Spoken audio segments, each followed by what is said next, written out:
But it gets worse. Then I got home and I watched Fuckboy Island. You watched F Island? No, I have Island? not. I saw that on HBO and I was like, what the fuck is With this? Nikki Glaser? So dumb. Yeah. I like Nikki, but the show itself was like whatever. Hold on. What were you expecting from Fuckboy Island?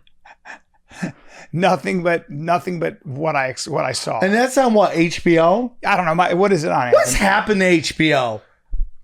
Can we be honest, I was man? just having a conversation with my girlfriend. I was like, there's so many good shows on HBO, like Sopranos. There's a TV show that we just watched called The Night of. I mean, the list goes on. And then I turn on HBO and I see Fuckboy Island. I was like, what is this? It's so weird. I think because they're like, we got the streaming service now. And a lot of people are talking about how they really like HBO's streaming service. Right. But I guess maybe you have to appease a large audience, which is, hey, we got some really smart shit over here, and some just monkeys throwing shit against the wall stuff over here too, right? It's so true. Do you think that is like Fuckboy Island just like? Yeah, I think it's a moneymaker for him. Just Nikki Glaser pooping in her hand, throwing it. She's really funny. She's actually really good. She's perfect for that. But I just watch it because I'm so. It's such an interesting, weird anthropological study. It's terrible. It's 3 women who are kind of regular gals. They got these. I mean, one of them's kind of pretty, I guess, but they're kind of regular gals, and these stud dudes.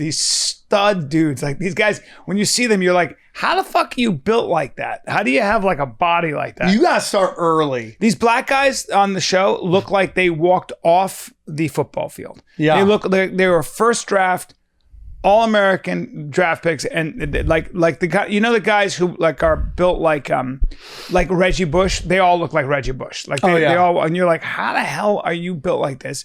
The perfect tattoos, great looking, and everything. You love cool black clothes. men. I like all men because I'm probably 10% gay. And then you see the white dudes. This is a big moment. Thank you. Yeah. Then you see the white dude. Some guy's got curly hair. But the point is like, the women watch these shows. Yeah. And then the guys that get picked, they're not the coolest guys, just the best looking dudes. These are the best looking guys. They're the guys that are so good looking as a straight guy. You're like, well, yeah, I mean, I get it. Of course. Those are the guys that your girl has sex with behind your back. 100%. And you understand. You're like, what can I do? Well, I'd be like, wait. When I saw Kobe Bryant live, I'm like, if my girl's like, hey, dude, Kobe wants to fuck, I'd be like, hit it hard, dude. Yeah, because there's hit it hard. Yeah. Get knocked up. I'll raise that kid. That's right. This is my son, Kibi. Yeah. Kibi. Kibi Tripoli right here. My good son, Kibi Tripoli. No, of course he's my son. I have some black in me. Yeah, I have 6'7" black family members somewhere in Italy. You would name him Kibby. Kibby. And it'd be your secret little code to Kobe. I'd be so happy. I love it. This is Kibby. He's dunking in 6th grade. Yeah, man. I mean, I think that's how I'd be. I'd be like, so wait, you don't like the 54-year-old actor who tries his hardest to stay in shape? You'd rather go with super athlete in his 30s? Yeah. Yeah, but Bryan. I would too. Yeah, Bryan, but also you can't eternalize.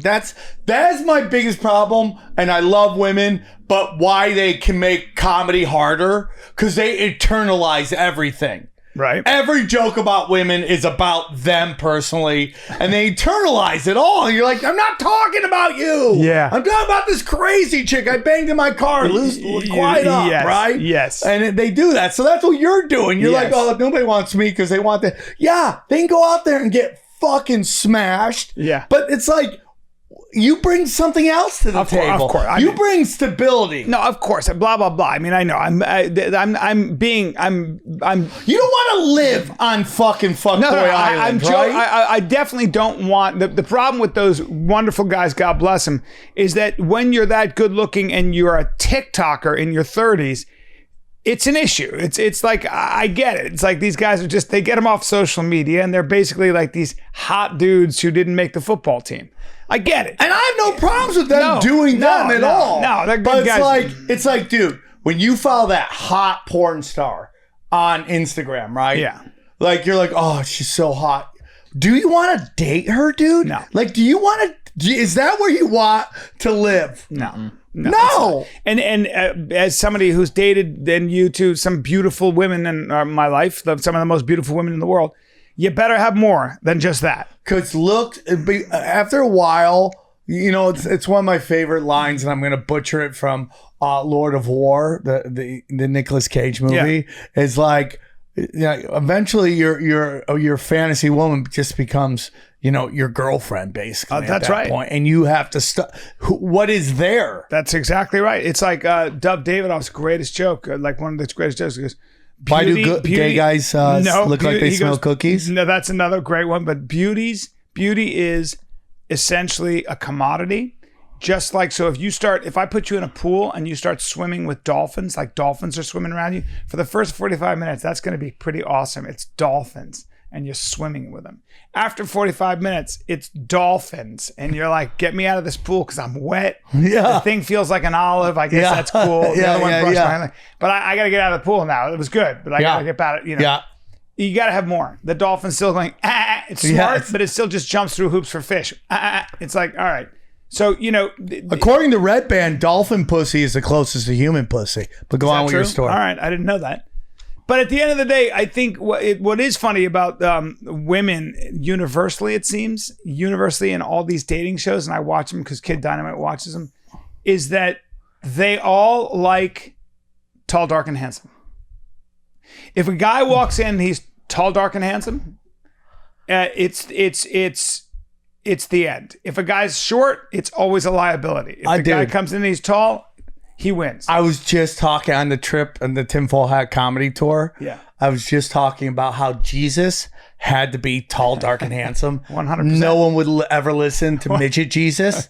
Now be like, listen to me, salvation and love. Be like, whose kid is drunk over here? I'm the son of God, right? Nobody's listening to midget Jesus. Nobody's following him anywhere, right? That dude had to be tall, dark, shredded, could have been on Fuckboy Island, right? I mean, I have to totally agree. Right? Is midget an offensive word? I don't know. How Are you thinking about beeping midget? No. I'm just wondering What if a pack of midgets come and yell at you? Wouldn't that be the funnest, cutest protest ever? Bryan, Callen says, man, you're like, oh, you're so cute. You've just been canceled.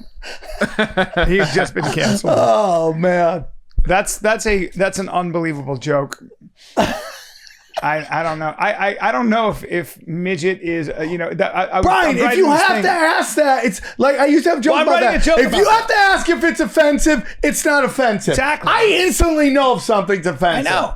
But everybody says this. If I start dropping N-bombs here, two things are going to happen. You guys are going to get uncomfortable, and I'm going to get rock hard, okay? Those are the two things I know are going to suddenly fucking happen here, all right? So, like, stop asking if that's offensive. If you're not offended, it's not offensive.